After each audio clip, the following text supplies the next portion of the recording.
बहुजन सौरभ, बहुजनांच्या सामाजिक व सांस्कृतिक चळवळीचे मुखपत्र। नमस्ते, जय भीम। मैं एडवोकेट डॉक्टर सिद्धार्थ कामले, दैनिक बहुजन सौरभ का मुख्य संपादक। मित्रों, आज की तारीख 14 को जो जिस तरीका से देश में कांग्रेस ने महारैली का आयोजन किया था वो काफी अद्भुत था।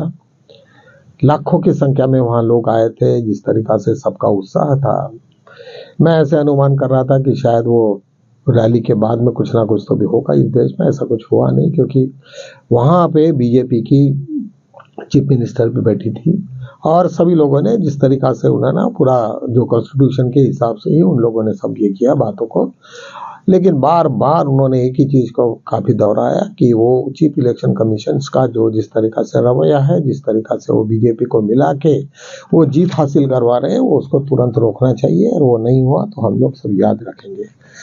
ये बार बार की चेतावनी प्रियंका गांधी का जब स्पीच हुआ तो काफी जोरों से हुआ, काफी मुद्दे से उसने बात कही और बड़ा इफेक्टिव रहा। पूरे बीजेपी हल गई और उनको लगा कि नहीं, ये कब तक भागते रहेंगे। मित्रों, अभी जिस तरीका से उन्होंने पिछले सेशन से तो अभी तक जो घेरते हुए चल रहे थे और उसके बावजूद भी बीजेपी कुछ को ये नहीं हो रही थी। और बीच में अभी इसका इलेक्शन भी हुआ बिहार का, और उन्होंने वही गंदा काम किया। वो फिर भी वो वहीं पे जहाँ के थे वहीं पे थे।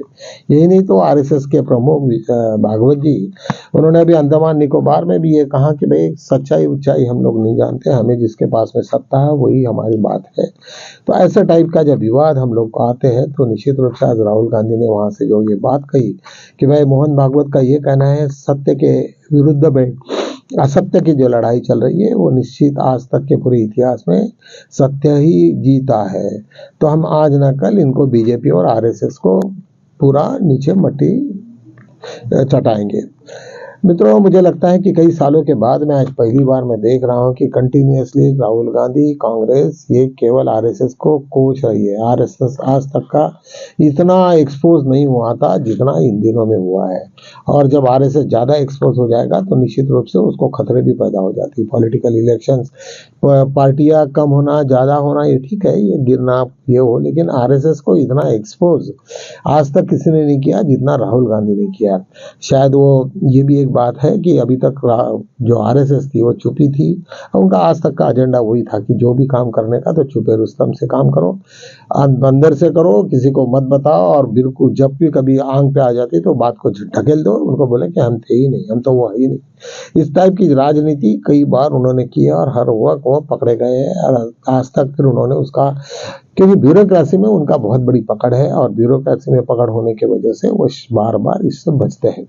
यही नहीं तो कांग्रेस के जमाने भी कई ब्यूरोक्रेट्स ने इनके ऊपर में ये करा कि जब भी कभी वो उनके ऊपर में पाबंदी लगाई गई थी तो फिर उनको दोबारा ये किया।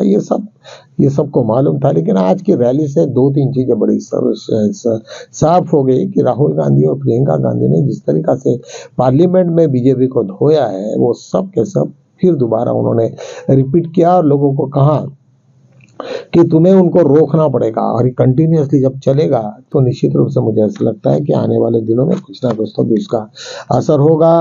अभी तक इतना नहीं हुआ, लेकिन लोग कभी ना कभी कुछ ना कुछ तो भी ये होते रहता है। बुद्ध कहते हैं कि परिस्थिति क्षण क्षण में बदल रहती है। क्षण क्षण में, हर क्षण में क्या होगा किसी को नहीं मालूम। और कोई ये दावा करे कि मैं पूरा समय तक उसको 20 साल 25 साल तक मैं यही कहूंगा, ऐसी बात कुछ होती नहीं है।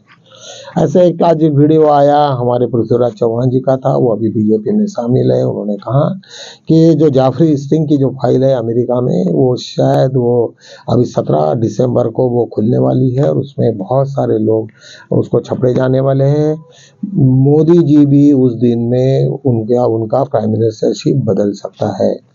शायद हो सकता है कि बीजेपी को लगा होगा कि उनमें कुछ ना कुछ तो भी नरेंद्र मोदी जी ने कुछ तो भी किया होगा जिसके वजह से पूरा का पूरा वो अस्थिर हो जाएगा। तो उन्होंने जो चेतावनी दी, उन्होंने ये भी इशारा दिया है कि ये शायद वो अमेरिकन फाइल्स के ऊपर में है। यही नहीं तो पूरे विश्व में जो भी आज तक चलते रहा वो सब का सब पलट जाएगा। जिन्होंने सोचा भी नहीं होगा कि इतने साल से जो बड़ी बड़ी सत्ता में थी उनके भी शायद वो दफ्तर हलना चालू हो जाएगा, ये बात उन्होंने कही है।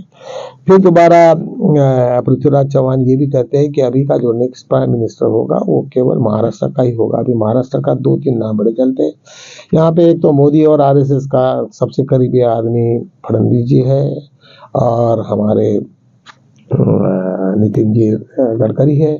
तो ये दो में से शायद कौन होगा नहीं मालूम, लेकिन अभी आरएसएस के सामने में बड़ा प्रस्ताव है कि नितिन गडकरी उतने आक्रामक नहीं, झूठ नहीं बोलते, झूठ भी बोलते लेकिन वो पैचअप कर लेते हैं और थोड़ा सा फ्रेंडली भी बिहेवियर करते हैं। मोदी जैसा और ये अमित शाह जैसे हेकड़ नहीं है, और वो बात में कम से कम कोई झगड़ा भी हो जाए तो भी वो बिल्कुल पीछे हटने की सब इसमें नहीं रहते हैं। उस दिन जिस तरीका से पार्लियामेंट में वो घबरा के थरथराते हुए, हाथ को खुजाते हुए, गालियां बकते हुए जिस तरीका से वो ये हुआ और पूरा विपक्ष उनके आंख पे जिस तरीका से भिड़ा, तो निश्चित रूप से उनका मॉरल थोड़ा तो कुछ ना कुछ डाउन होता है। सबका कॉन्फिडेंस लेवल इनहेरेंट जो रहा वो कम से कम ये हो जाता कि तुम फजूल की बातें कर रहे हो। जो राहुल गांधी ने तुम्हें स्पष्ट इसमें 3 सवाल पूछे हैं, वो सवाल का जवाब दो और काम खत्म करो। उसके ऊपर में फिर वहां पे जाने का महात्मा गांधी और उसके फिर वो नेहरू जी ने क्या किया था, इंदिरा गांधी ने क्या किया था, क्या हुआ था, ये सब तमाशा करके जो भी बोलना था वो बोलना था। तो ये सब सिचुएशन को देखते हुए मुझे लगता है कि ये काफ़ी एक अहम मुद्दा है और ये इसमें यदि जब कुछ बदल भी जाता है तो ये हमें कोई आश्चर्य की बात नहीं है।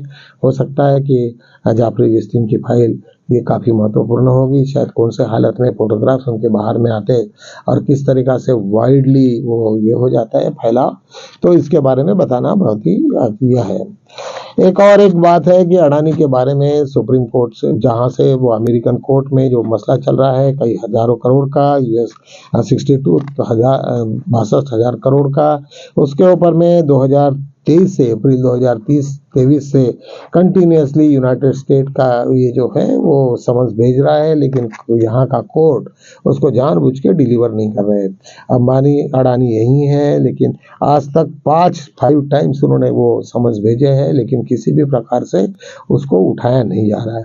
लेकिन मित्रों ये बात सच है कि यदि इस तरीका से जुडिशरी को अपमान करते हो तो मुझे लगता है कि इंडियन जुडिशरी में बहुत बड़ा एक झटका बैठेगा। लोग कोई भी तुमको ये नहीं करेगा।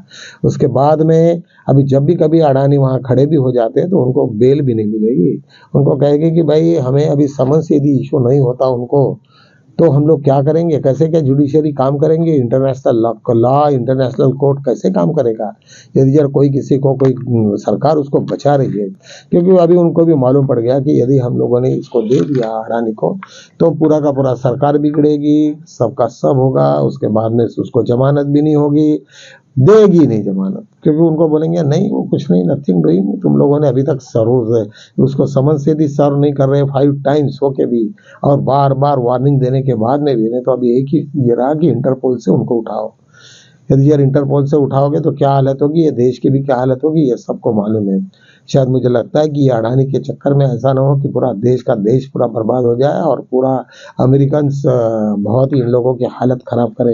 ये शायद ये भी चीज़ें होगी कि जो जहाँ पे जितने सारे अपने एक्सपोर्टर्स हैं वो पूरे के पूरे मर गए हैं, मतलब काफ़ी उनकी हालत खराब हो गई। और इस तरीक़ा से गवर्नमेंट का 1-2 व्यापारी के पीछे में इतना पूरा का पूरा संघ खड़ा कर देने का, तो ये भी बड़ी एक खतरे की बात है कि इतना सारे संगठन 2-3 आदमी के पीछे क्यों कर रहे हैं। इवन आरएसएस को भी ये सोचना चाहिए कि वो कोई लोगों का संगठन नहीं है, वो कुछ लोगों के लिए संगठन है। और ऐसा यदि जब चलते रहा तो मुझे लगता है कि ये देश में बहुत बड़ा ही होगा। आज हमें यदि एक आधे को कोई ये करना है, हायर करना है, और यदि उसको हमें समन्स इशू करना है तो स्पेशल बेलीफ का प्रोविजन है। स्पेशल बेलीफ बुला के वो उसको कोर्ट दे देते, उसके सामने में जाके यहीं पे सर्व करना पड़ता है, उसके घर में जाके उसको सर्व करना पड़ता है। That is a procedural aspect है। और हमने भी वर्क करते हैं, जब भी कभी समन्स इशू नहीं होता तो हम लोग यही प्रोसीजर फॉलो करते हैं। लेकिन यहाँ तो कोई चांस ही नहीं ले रहे। अभी 5 टाइम्स तो अमेरिकन कोर्ट तो चिढ़ेगा ना, ये क्या तमाशा लगा के रखे, और वो गवर्नमेंट को बहुत बड़ी पेनल्टी भी दे सकता है। लेकिन किसी भी लेवल में जाके इस देश में कितना भी रिस्क करने के लिए अपना एक्सेप्ट करने के लिए तैयार रहती है, क्योंकि अडानी उनका सब का सब पूरा पार्लियामेंट ही शायद उन्होंने खरीदा है या क्या, इस टाइप का अभी ये लगने लगा है। तो निश्चित रूप से हमें बड़ा दुख से कहना पड़ेगा कि हमारी जुडिशियरी जिस तरीका से काम चल रहा है और जिस तरीका से हमारे लोग यहाँ पे देश में जो अंधाधुंध फैला के रखे हो, ये बहुत ही खतरनाक ये समय है और ये समय से हमें बाहर हटना पड़ेगा। आज ना कल हो जाएगा, लेकिन इसके लिए इतना ये लेवल पे जाने की जरूरत नहीं थी।